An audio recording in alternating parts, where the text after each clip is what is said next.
is what you're made of. You are perfect and pure, even if you're not sure. It's what you're made of. L-O-V-E, love. Well, we're so delighted today to have Talia Landry here from the Wampanoag tribe. For whom she's the secretary of the tribe. Recent research has shown that the Wampanoags have been here for 15,000 years, nonstop. So that's a lot of wisdom that has come down through everybody to now, and we're just thrilled to be able to get a taste of some of that wisdom. They have so much to teach us. Talia has started a project with the Rights of Nature program that reinstates the rights of our natural relatives like trees, bodies of water, animals, and other elements of the natural world. It's a global movement. Some countries have adopted this completely. It's a legal instrument that translates indigenous values and provides a potential pathway toward climate crisis solutions. She formed a youth group of Native environmental ambassadors, connecting them with the indigenous leaders and nature professionals. And they're working on the Herring River and the Herring waters. So she will tell you all about that. Talia has a BA in broadcast journalism and is pursuing an MBA. And she has a little girl as well. I don't know how she does it all. Let's give a big, warm unity welcome to Talia Landry.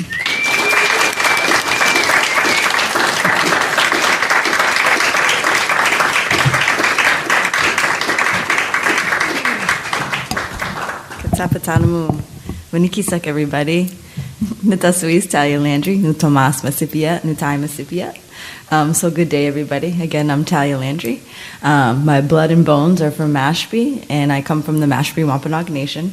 So thank you again. Thank you, Martha, for inviting me here, and thank you, everyone, for having me here and listen to my words this morning.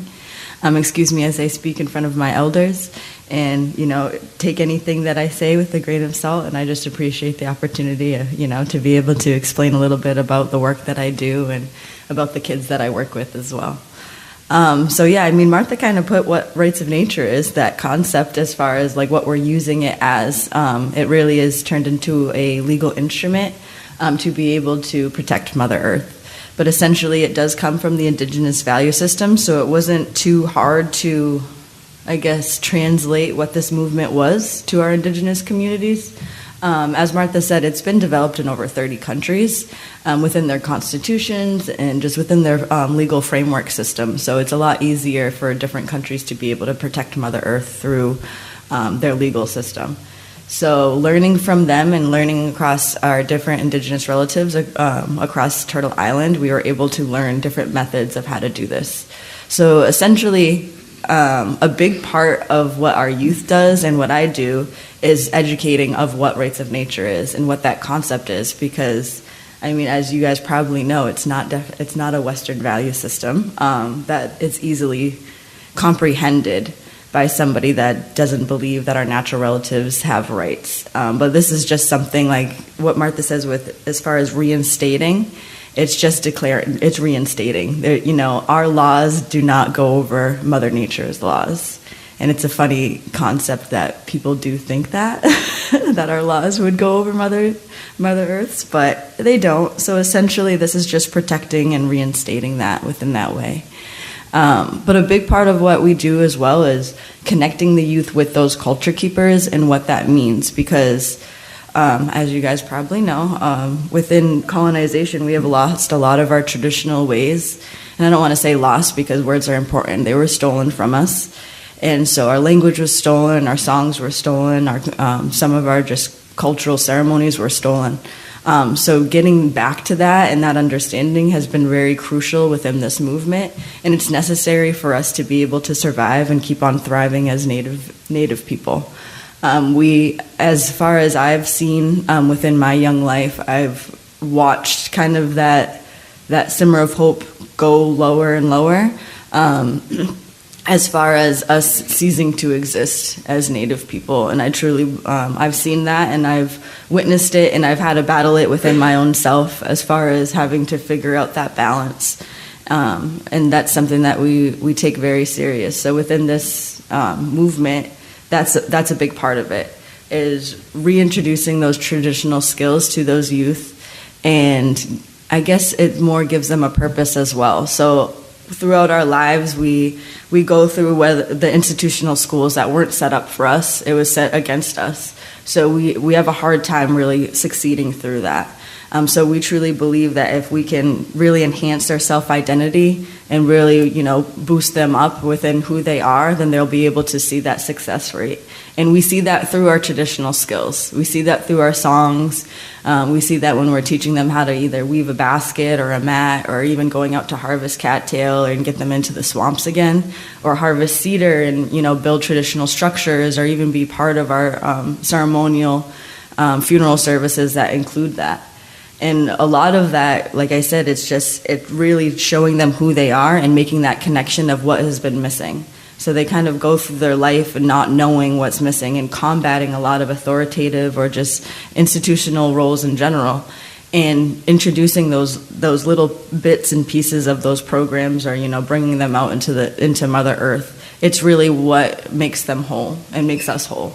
So I guess that's kind of one of the messages that we try and enhance within our kids, but as well just within our nation. And we truly believe, that we live in harmony with our natural relatives, that, even when we say our land, we say Natakim, so that's the word for our land, and it's just an extension of ourselves. So within our ancestors' journals, when they were writing over, to the crown and writing to the colonies on their struggles, and they were saying that their land has been stolen from us, they were writing it in a way that translated to that the feet was taken from themselves. So they were getting down to their knees. So that's the way that they explained the land being taken from them, is that they were literally losing their feet and getting down to their knees. And like I said, that's literally what it means in the Natakim, is an extension off of ourselves. So we can't say our land or my land without it being a part of us. So we can't say it the same way we can't say my nose.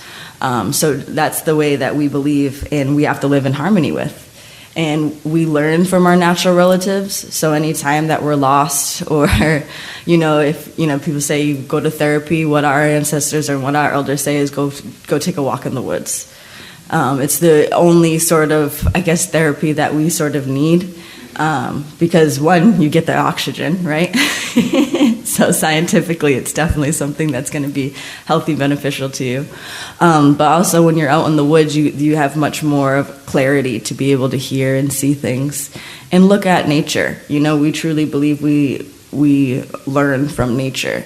We can sit and watch a tree and see how it moves and how it stands and the way that it has to transform in order just to stand with the weather ailments around them, whether it's rain or wind or sunshine. If you just watch a tree, or if you watch a bird, or if you watch a blade of grass for a little bit longer than a minute, you'll see what it has to do in order to survive. And then that's what we can do as well. We embody that, and we just learn from that. And one thing we definitely do know that we always say is that within our natural relatives, they never forget the Creator's instructions. So no matter what, even though people can forget the Creator's instructions, if you look to your natural relatives, they haven't forgot. They, no matter what, no matter trials and tribulations that put in front of them, the pollution, the, overpopulation, the overdevelopment, everything, all the challenges that they face every day that have been encroaching on their world, is something that they will always withstand. They're still here. We're still here as Indigenous people. And so that we truly just look at them and see what that they can do, and we'll learn from them on how to move forward. And so that's one thing, if you could take anything from me today, is if you ever feel lost, or if you feel, that you need a little bit more learning, because we're always learning and growing, is, just look to your neighbor or look right outside the window, and your natural relatives are always there to teach you a lesson. So within that, that's why, the youth and myself have thought, or made it a priority and our responsibility to protect, our relatives in this way. Because it's too many times that, the the leaders of today are not making the right choices for our natural relatives. And one thing that I don't think that they understand is that we're not going to be here, if we don't change what we're doing now, when Mother Earth decides to cleanse itself, which she will, it just determines if the human race will be here or not. And that's what our responsibility is what we do today is going to determine what happens then. So that's something, as far as the kids being able to be those leaders of today and speak up and really tell the decision makers that are in those roles that they can't keep continuing to make these decisions, because it's their world. It's it's our relatives, it's our family, and those decisions aren't going to, make it so that we're here. And within our indigenous value system, we always live for our 7 generations, and that's before us and after us. We learn from them, and we make decisions based off of what is going to be the best for those 7 generations to come. And that's a big load, and that's not something that is in the Western value system, and that the indigenous value system has been pushing more and more and more as we take on these advocation roles. And within our creation stories, we've heard about a time that people will be ready to listen and will be ready to speak louder. So for a long time now, especially as Wampanoag people being the first contact people of colonists and having to take on that role of, being the good Indian and being quiet in order to stay on our lands and hide a lot of our traditional ways, that we... there's a point in time, we take on that humble role. We've watched, we've listened, we've definitely seen how things have worked, and as I mentioned within our creation stories, it's that time for us to speak now. So from everything that we've seen, as far as the fast change of our Mother Earth within this colonization, is what we need to speak up about. So we truly believe within our rights of nature movement, we not only identify the rights of our natural relatives, we take that further next step and we put, the indigenous people of those ancestral homelands possess the voice to have, to advocate for those relatives and be the sole legal guardian. So it really gives a point of contact, really, for those decision makers who have the jurisdiction over what's going to affect, whether it's the river or the herring within it, or the big ocean, big blue. If they're when they're putting wind turbines up or anything like that, that they have a place to go to be able to talk about what that effect is going to be. And what we need to really portray and get the message across is, because we've witnessed this, because we have the traditional ecological knowledge, and we've witnessed the change and how the creators, relatives, and has moved and had to transform in order for us to be here, we're able to execute that through our voice. So through consultation, through that just conversation and roundtable discussion and mutual respect, really is what it all comes down to as well. Can really guarantee us a better future for tomorrow. So that's really what me and the kids do. Is it's so many, there's so many tiers to it, and it's so full embodying. It's not just creating laws, which is a big part of what I do within it. The kids really put the fire within that, and they take it and they really translate the messages. And one big part of what we do as well is we travel to different indigenous communities and try and get other youth groups to start the same sort of rights of nature actions within their communities. Because we truly believe that whatever starts here in First Contact land will really ignite across Indian country and across Turtle Island as a whole. And we do think we're stronger together. There's over 576 federally recognized nations that have sovereignty and have laws and have federal jurisdiction. That if we come together and we enact a lot of these rights of nature, you can't really reckon with a hard force, But a big part of it is having the buy-in. We could put our laws down, but our laws, quite frankly, that we only have jurisdiction over tribal citizens. So without support and without that, that mutual respect from our communities around us and our neighboring communities, we won't be able to be successful. So that's why we, come to organizations and different institutions as well to be able to spread the message of what rights of nature is, because the essence of rights of nature is what's important. It's not the jurisdiction, it's not having like the entitlement or any of that sort of thing and being the boss. It's really about the nature of what's behind the law, which is or the essence behind the law, and it's the fact that these natural relatives have rights. And that they have the right to live in a healthy environment, and they have the right to live, essentially. So a big part, or our biggest campaign is that the rights of herring. That's our first campaign that we started with. And herring, the fish, is very important to us as Wampanoag people. And obviously, if you guys are all in Massachusetts, you've known that herring have been depleting over the past, 20 years. And, we have minor successes in different areas around Massachusetts, but that just goes back to show of, as far as our relatives, not forgetting the Creator's instructions and going to the places that they could thrive rather than going to the places that they can't. So we'll see many runs that are filled with herring, but many runs that aren't. So they are the same fish. Water doesn't have boundaries or jurisdiction. So just because they're not in Falmouth one year doesn't mean those aren't the same fish that are up in Brewster or, Harwich per se. So that's a concept that we have to, really even talk about. And, this is coming from 15, 16, 17-year-olds talking to leaders about, and scientists essentially too, is that, your numbers can only show so much. They're pretty biased according to us, in the way that we live. There's so much more of a well-roundedness and harmony that we need to look at in order to really analyze what's happening to our environment. Numbers can show flourishing herring, but will they show their diet? Will they show, if they're actually spawning? Will they show them, 10 miles down the road where they're supposed to be, within a week from now? So that's kind of the situations and the hard conversations that we have to have with these decision makers and scientists and things that, as far as there's a difference between, I guess, Western conservation and indigenous conservation as well.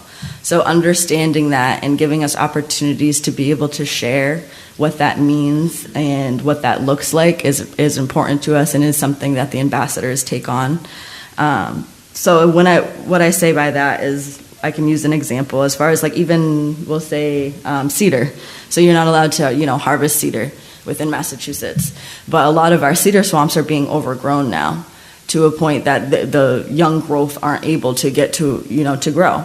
So they need to be touched, they need to be harvested, they need to be used, they need to have interaction with people to know that they still can grow, that they're still useful, that they still need to be here. And that's an indigenous value that's our conservation method, is harvesting responsibly so that they're able to grow. So all this comes down to as far as living in harmony and really learning from nature around us and what that means. And it only takes a little group or a little person to be able to make a big movement. I was gifted a small eagle feather from my Uncle Bonnie Deer from the Muskogee Cree Nation. And it was one of the smallest eagle feathers that there is on the wing of an eagle bird. And when he gave it to me, he said, though you're small and though you don't have many numbers, you're needed and you're stronger than you think. Because without this feather on this wing, this bird wouldn't be able to turn. This bird wouldn't be able to fly the way that they can fly. So it's the same thing, if you cut a tail off of a cat, it wouldn't be able to, see its way or be able to go the ways that they need to go around corners and things like that. So the littlest thing on a big, mighty being could be the strongest thing. And so that's something that I always have to carry with me, and I have to tell our kids, because there's not many of us that come and make the trips and make these conversations and fight the fight that we need to in order for our Mother Earth and for our natural relatives, because it's very easy to get caught up in civilization and trying to, whether it's make money and keep up with the social norms and so on and so forth, that you really have to make it a priority to live within nature and to speak on nature's behalf. And so that's something that myself that I do as a mother, as an auntie, as just a tribal leader, and something that I really embody within our youth. And I was just telling Martha too, I was like, I really wish that there was youth here, and it's so difficult to get them on the weekends too, especially because I was like, I had 2 kids committed, and then just this morning they they drop out. But it's just the reality of having to, not having to, but being a kid. They only get so much time off. Like this is their weekend, and waking up early, and then some having to work. One of them had to work at 11, so like it was cutting it close to be able to get there in time, but she was going to be here. So like little things like that, where it's when you do see kids or just even tribal members and indigenous folks speaking on our behalf and within the world of our value system, to be able to pass that on, just know that that's coming from that place, that's coming from that responsibility as the natural stewards of this land. And something that we take very serious. And, with that, I mean, I just really do thank you guys all for listening to my words this morning. I know I can ramble a bit, and I have so much to say all the time, so my brain will go everywhere of everything that I want to share. But everything is just so important to me, and it's important for this Mother Earth and for our natural relatives in order for us to be here, in order for us to really take in what Mother Earth has to offer, and realizing that we do have a responsibility. Like Mother Earth isn't ours. Mother Earth is essentially created us. We need her. We need our natural relatives. She doesn't need us. And so remembering that and realizing that all these like natural little gifts are that they're gifts, that Mother Earth shows us. And what our natural relatives can teach us is really just those gifts that in order for us to be here and to live in harmony with Mother Earth. And once we lose sight of that, and if we continue to kind of moving in that direction where we're not living in harmony, is the point where we're not going to be here anymore.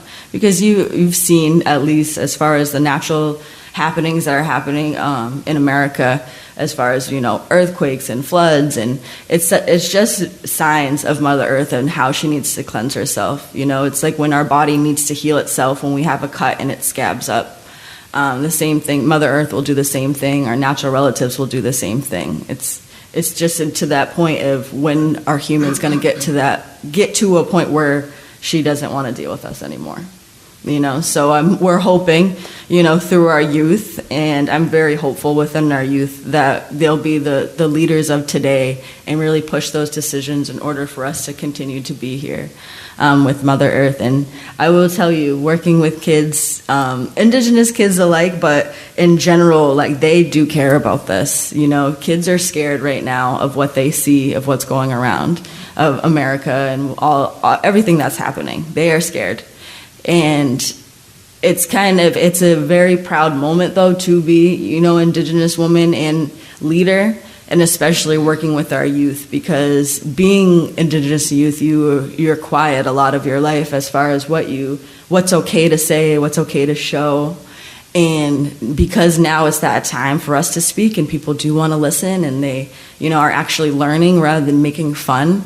And taking it serious, it's a proud moment, because a lot of the kids that I would have noticed either just being quiet or kind of just like acting out just to, be funny and be accepted, are the ones that are taking a stand and, fighting for Mother Earth and teaching those other kids of what that means. They're standing up here and telling you what a herring means, this small fish that comes up the river every year to spawn in our Masipi and in our pond where we get our name from.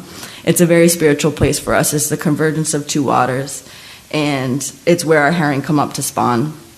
And with that, they explain how the herrings signify the new year, and why they signify the new year. They signify the new year because when they come up, it's that time to start planting your crops. You can use them for fertilizer. You can use them to smoke and salt and keep for the future months in the winter. And they bring the bigger fish. So once you see those herring, then those, the stripers are coming, the bluefish are coming, so it's time to really gear up, and that's really when our new year starts. So we think if that fish does not come up that river to that place to spawn, then we won't have that new year. So if our fish die, we die. And so that fight and that battle for that little fish is so important to our nation and so important to our youth, because without that fish, we will no longer exist. And so that's something that, that concept and that message is being led, by, like I said, 16, 17-year-olds. And they're teaching, their peers what that means, something that, maybe back in the day that people would laugh at in high school, like, oh, you're fighting for a fish, and try and make fun of them. But it's actually not that at all. They have to deal with a little bit of ignorance, because you can only do so much as far as how people are raised and with the value system that they carry. But it's making them stronger people.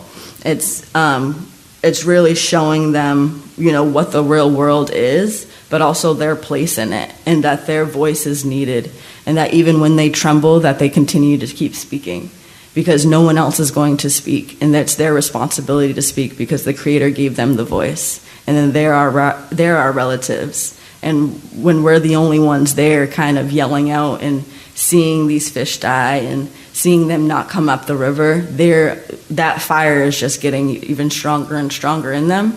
And to the point of when, 5-10 years from now, they're going to be the leaders in those seats making those decisions. And that's something that we can be okay with, and that we can be proud of, and that we could go to sleep at night knowing that when these kids are sitting there fighting, know that they're kids now, but they're the leaders of today, because tomorrow they will be in those seats and they'll be voting in that way to protect those fish and protect Mother Earth. So yeah, that's what I have to say to you guys. Katapatanamu, everybody. Thank you so much.